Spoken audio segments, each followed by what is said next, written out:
ஃபோன்லேயே விளையாடிட்டு இருக்காத, வா வெளியே போய் விளையாடலாம்.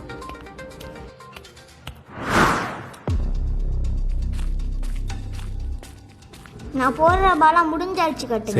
சேர்றா போடா.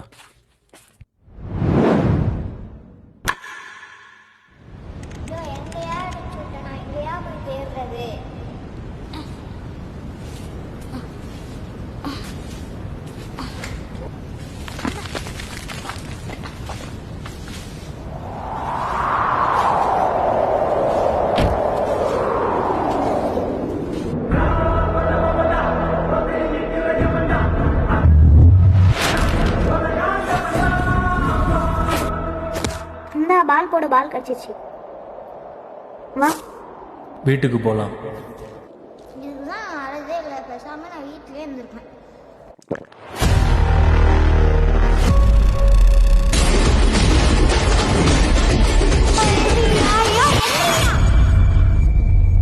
இது அங்கிருந்து துணி தானே, எதுக்கு நீ வீட்டில் வந்து வச்சிருக்க? நான் போய் தூக்கி போடுறேன்.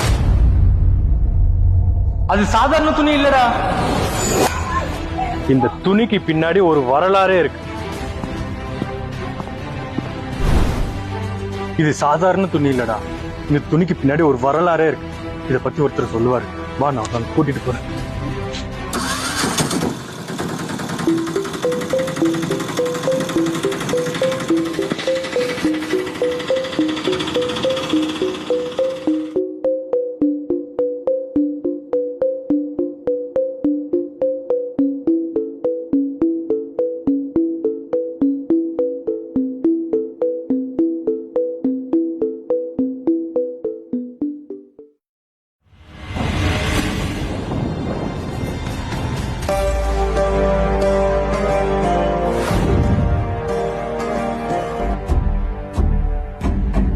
அந்த கொடியை பத்தின வரலாறு அவர் சொல்வார். போ.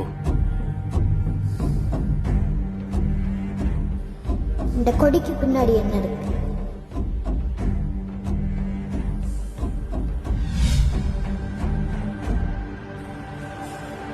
ஐயா அவங்களதான் கேக்குறேன்.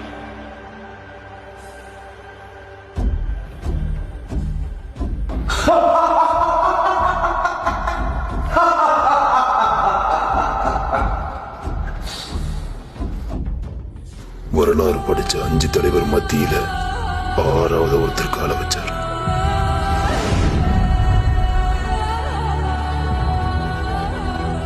அவர்தான் மக்களின் தளபதி ஜோசப் விஜய்.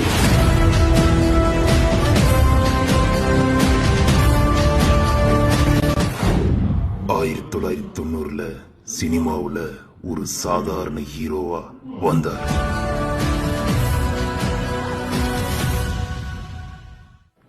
மக்கள் மனசுல படிப்படியா இடம் பிடிச்சார்.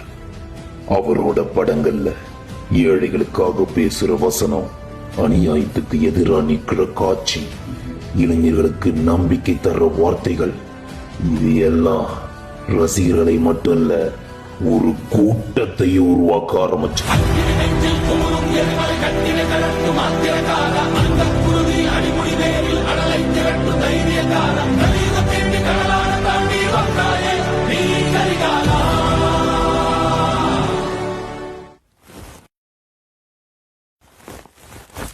அப்புறம் காலம் கடந்து போனது.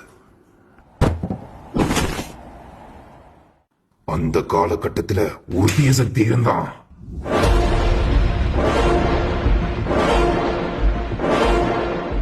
மக்களுக்கு மதுவையும் காசையும் கொடுத்து கொத்தடிமைகள் ஆக்கினான்.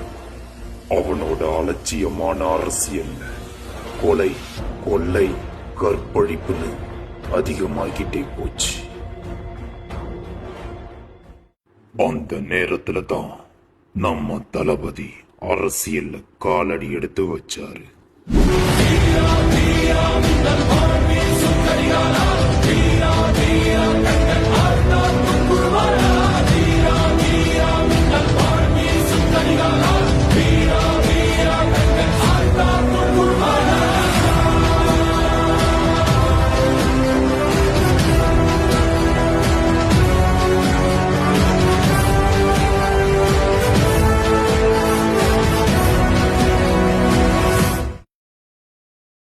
உங்கள் தளபதி வந்ததுக்கப்புறம் என்ன தான் பண்ணார்?